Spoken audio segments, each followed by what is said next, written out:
मित्रांनो नमस्कार. तुमचं माझ्या यूट्यूब चॅनलमध्ये स्वागत आहे. या अगोदरच्या व्हिडिओमध्ये आपण बघितलेलं आहे की तुमच्या कागदपत्राची जी काही ही आहे व्हेरिफिकेशन्स आहे किंवा आपले जे प्रमाणपत्र आहे त्याची तपासणी स्थानिक स्वराज्य संस्थेमध्ये त्रिसदस्यीय समिती त्यांनी नियुक्त केलेली आहे. ती त्रिसदस्यीय समिती जे काही शिक्षक उमेदवार आहेत त्यांच्या कागदपत्राची तपासणी करतात. हे झालं स्थानिक स्वराज्य संस्थेच्या बाबतीत.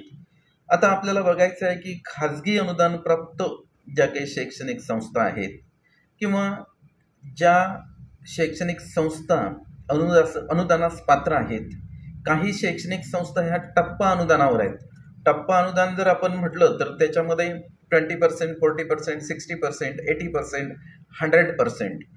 आणि काही अशा शैक्षणिक संस्था आहेत की त्या विना अनुदान तत्वावर चालतात. त्यांनी सुद्धा याच्यामध्ये मुलाखतीसह बरेचसे ऑप्शन घेतलेले आहेत.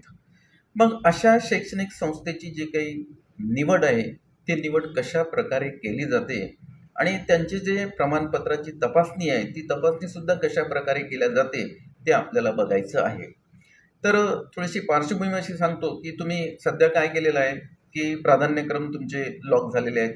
लॉक झाल्यानंतर आता टॅटच्या गुणवत्तेनुसार निवड सूची जी आहे ते निवड सूची म्हणजे खाजगी अनुदान प्राप्त ज्या शैक्षणिक संस्था आहेत त्या शैक्षणिक संस्थेमध्ये एका पोस्टसाठी 3 उमेदवार अशी निवड सूची बनवल्या जाते. आणि ही निवड सूची जी आहे ना ती निवड सूची खाजगी व्यवस्थापनाच्या लॉगिंगला उपलब्ध करून दिल्या जाते. आणि हे कोण करून देते उपलब्ध? तर शिक्षण संचालक उपलब्ध करून देतात. टॅटच्या गुणवत्तेनुसार एका पोस्टसाठी 3 उमेदवार शिक्षण संचालक खाजगी अनुदान प्राप्त शैक्षणिक संस्थेच्या प्रोफाईलला उपलब्ध करून देतात. त्यासोबतच संबंधित उमेदवाराच्या प्रोफाईलला सुद्धा ती निवड यादी उपलब्ध होते. मग ही जी निवड यादी आहे ही माध्यमानुसार असते, तुमच्या गटानुसार असते, त्या प्रवर्गानुसार असते. ह्या सगळ्या गोष्टी याच्यामध्ये अगोदरच व्हेरीफाय केलेल्या असतात. मग संबंधित उमेदवार हा जो आहे हा संबंधित उमेदवार त्या व्यवस्थापनाशी कॉन्टॅक्ट करतो म्हणजे संपर्क साधतो त्या व्यवस्थापनासोबत. त्या व्यवस्थापनासोबत संपर्क साधल्यानंतर किंवा याच्यामध्ये त्यांनी दुसरा एक ऑप्शन आणखी दिलेला आहे की त्यांच्या जेव्हा खाजगी अनुदान प्राप्त शैक्षणिक संस्थेचे जे अध्यक्ष असतात, जे काही सचिव असतात, त्यांच्या प्रोफाईलला ही जी निवड यादी आल्यानंतर त्यामध्ये जे उमेदवार असतात त्या उमेदवारांचे कॉन्टॅक्ट नंबर त्याच्यामध्ये दिलेले असतात. त्यांचा ईमेल ॲड्रेस दिलेला असतो. त्या ईमेल ॲड्रेसवर सुद्धा ते तुम्हाला मेसेज पाठवतात किंवा तुमचा जर मोबाईल असेल तिथं तर त्या मोबाईलवर टेक्स्ट मेसेज सुद्धा तुम्हाला ते पाठवतात की या दिवशी म्हणजे या तारखेला इतके वाजता तुम्हाला मुलाखतीसाठी उपलब्ध त्या व्यवस्थापनाच्या कार्यालयामध्ये किंवा एखाद्या त्या व्यवस्थापनाची जी एखादी शाळा असते त्या शाळेमध्ये तुम्हाला मुलाखतीसाठी जावं लागते. तर त्यांनी असं स्पष्ट दिलेलं आहे बघा. माध्यम प्रवर्ग विषय व बिंदू नामावलीनुसार उच्चतम गुणप्राप्त उमेदवाराची निवड सूची त्या व्यवस्थापनाच्या लॉगिंगवर शिक्षण संचालक उपलब्ध करून देतील.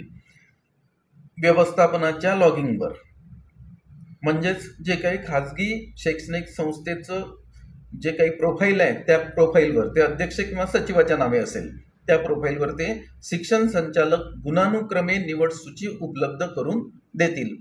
संबंधित खाजगी व्यवस्थापन त्यांच्या लॉगिंगवर मुलाखतीसाठी उपलब्ध झालेल्या निवड सूचीतील उमेदवाराची मुलाखत घेऊन व त्याची अध्यापन कौशल्य तपासून त्या आधारे उच्चतम गुण प्राप्त झालेल्या उमेदवारांची रिक्त पदावर निवड करेल. मुलाखत व अध्यापन कौशल्यासाठी एकूण 30 गुण असतील. मुलाखत व अध्यापन कौशल्याद्वारे संबंधित शैक्षणिक संस्था उमेदवाराचे गुणपत्रक व निकाल पवित्र प्रणालीवर जाहीर करतील. बघा ही प्रोसेस त्यांनी दिलेली आहे या मुद्द्यामध्ये. ही प्रोसेस अशी दिलेली आहे की निवड सूची जर शैक्षणिक जे काही शिक्षण संस्था चालक आहेत त्यांच्या लॉगिंगला उपलब्ध झाल्यानंतर त्यांना ते जे एका पोस्टसाठी 3 उमेदवार आहेत त्यांना ते बोलावतील, त्यांची मुलाखत घेतील. मुलाखतीसाठी त्यांना 30 गुण दिलेले आहेत. त्याच्यामध्ये त्यांचा पर्सनल इंटरव्ह्यू आहे, त्यानंतर त्यांचं अध्यापन कौशल्य ते तपासणार आहेत आणि त्याचं निकालपत्रक त्यांना तयार करायचं आहे. निकालपत्रक तयार केल्यानंतर पुढे बघा काय म्हणते, संबंधित शैक्षणिक संस्था उमेदवाराचे गुणपत्रक व निकाल पवित्र प्रणालीवर जाहीर करतील. त्यांचं निकालपत्रक तयार केल्यानंतर ते निकालपत्रक त्यांना पवित्र प्रणालीवर जाहीर करावं लागते आणि हे त्यांना बंधनकारक केलेलं आहे शासनाने. हे इथं सगळ्यात महत्त्वाचं आहे. त्याचबरोबर मुलाखतीस उपस्थित राहिलेल्या उमेदवाराला देखील त्यांचा निकाल व्यक्तिशः कळवतील. त्याचबरोबर तो जो 30 गुणाचा निकाल आहे 30 मार्क्सचा, तो जे उमेदवार तिथं मुलाखतीसाठी उपलब्ध होते त्यांना सुद्धा वैयक्तिकरित्या त्यांना कळवणं बंधनकारक आहे. हे सुद्धा आपण इथं लक्षात घ्यायला पाहिजे, कारण आपण या प्रोसेसमध्ये मित्र सजग असलं पाहिजे. या प्रोसेसची पूर्ण आपल्याला माहिती असली पाहिजे. पूर्ण जर माहिती असेल या प्रोसेसची तर मग आपल्याला कुठल्याच प्रकारची अडचण येत नाही, आणि अडचण जर आली तर ती सोडवण्याची सुद्धा आपली तयारी असते. संबंधित शैक्षणिक संस्था उमेदवारांचे गुणपत्रक व निकाल पवित्र प्रणालीवर जाहीर करतील. त्याचबरोबर मुलाखतीस उपस्थित राहिलेल्या उमेदवाराला देखील त्याचा निकाल व्यक्तिशः कळवतील. गुणपत्रकानुसार प्रथम क्रमांकावर असलेल्या उमेदवाराची नियुक्ती 7 कार्यालयीन दिवसात संबंधित शैक्षणिक संस्था करेल. मित्र, गुणपत्रक पवित्र पोर्टलवर टाकल्यानंतर त्या गुणपत्रकानुसार ज्या उमेदवाराला 30 पैकी हायेस्ट गुण आहेत त्याची नियुक्ती त्या संस्था चालकाला 7 दिवसाच्या आत करणं बंधनकारक आहे. म्हणजेच काय तर हायेस्ट उमेदवाराला ते ऑर्डर दिल्यानंतर म्हणजे नियुक्ती त्याची केल्यानंतर त्याला तिथं जॉईन व्हावं लागणार आहे. समजा कुठल्या तरी कारणास्तव तो उमेदवार जर जॉईन झाला नाही, म्हणजे तिथं रुजू झाला नाही, तर पुढली प्रोसेस त्यांनी सुद्धा तिथं सांगितलेली आहे की पुढे जर हायेस्ट गुण असणारा जे काही शिक्षक उमेदवार आहेत ते तिथं रुजू झाले नाहीत, मग शिक्षण संस्था चालकांनी काय करायचं, तर पुढे त्यांनी असं सांगितलेलं आहे, निवड झालेला उमेदवार 7 कार्यालयीन दिवसात हजर न झाल्यास गुणानुक्रमे पुढील उमेदवाराची नियुक्ती संस्था करेल.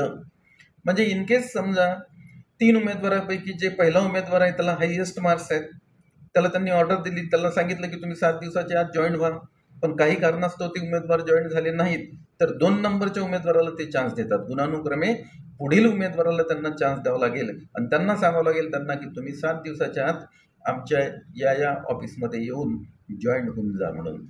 तर मित्र, अशी ही जी प्रोसेस आहे ही खाजगी व्यवस्थापनासाठी त्यांनी या GR मध्ये स्पष्ट दिलेली आहे. आणि ही जी प्रोसेस आहे ही प्रत्येक शिक्षक उमेदवाराला माहीत असलं पाहिजे. कारण काय तर याच्या पुढे तुम्हाला फार म्हणजे अलर्ट राहावं लागतं, त्याला म्हणून आपण सजग राहावं लागतं, कारण तुमच्यावर कुठल्याच प्रकारचा अन्याय व्हायला नको. कारण तुम्ही जर गुणवत्तेमध्ये असाल तर गुणवत्तेनुसार त्यांना तुम्हाला घ्यावंच लागते. जर त्यांनी घेतलं नाही तर पुढे तुम्हाला म्हणजे काय कारवाई करायची आहे, कुठं कॉन्टॅक्ट करायचं आहे ते सुद्धा त्यांनी या प्रोसेसमध्ये दिलेलं आहे. म्हणून आजच्या या मुद्द्यामध्ये आपण एवढंच बघितलं की खाजगी संस्था चालकांची काय भूमिका आहे याच्यामध्ये. एकदा समजा निवड यादी त्यांना पाठवल्यानंतर त्यांची जी भूमिका आहे ती भूमिका आपण या व्हिडिओमध्ये बघितलेली आहे. आणि ही जी काही समजा भूमिका आहे किंवा खाजगी व्यवस्थापनाला कुठले कुठले अधिकार आहेत निवड सूची दिल्यानंतर, तर 30 गुणाचे अधिकार आहेत. त्याच्यामध्ये पर्सनल इंटरव्ह्यू आहे आणि अध्यापन कौशल्य आहे, हे लक्षात घ्या. आणि त्यांना सुद्धा तुमचं निकालपत्रक तयार करावं लागते, ते पवित्र पोर्टलवर अपलोड करावं लागते. आणि त्या 30 पैकी ज्यांना हायेस्ट गुण मिळालेले आहेत त्यांना मुलाखतीमध्ये 30 पैकी ज्यांना जास्तीत जास्त गुण मिळालेले आहेत त्यांना 7 दिवसाच्या त्यांना नियुक्त करावं लागते. हे सुद्धा महत्त्वाचं आहे. म्हणजे इनकेस तुम्ही जर हायेस्ट आहे, तुम्हाला जर काही चालढकल केली तर तुम्ही याची दाद मागू शकता की बाबा 7 दिवसाच्या आतमध्ये तुम्ही मला जॉईन करायला पाहिजे होतं, पण तुम्ही मला जॉईन करत नाही. आजचा ईमेल आपण शिक्षण आयुक्त यांना सुद्धा पाठवू शकतो जर आपल्यावर अन्याय होत असेल तर मित्र. तर ठीक आहे, आजच्या आपल्या या व्हिडिओमध्ये आपण बघितलेलं आहे की निवड सूची दिल्यानंतर खाजगी संस्था चालकांची भूमिका काय असते ते आपण आजच्या या व्हिडिओमध्ये बघितलेलं आहे. मला अपेक्षा आहे की तुम्हाला हा व्हिडिओ आवडला असेल तर या व्हिडिओला तुम्ही लाईक करा. आपण नवीन असाल तर माझ्या चॅनलला सबस्क्राईब करा. म्हणजे अशा प्रकारचे जे नवीन व्हिडिओ बनवतो मी, प्रत्येक मुद्दा घेत असतो आपण GR मधला, कारण एक मुद्दा घेतल्यानंतर तो मुद्दा विस्तृत आपल्याला त्याच्यावर चर्चा करायची असते, ती चर्चा आपण तुमच्यासोबत करतोय. तर ठीक आहे, मी आता आजच्या आपल्या या चर्चेला पूर्णविराम देतो. धन्यवाद.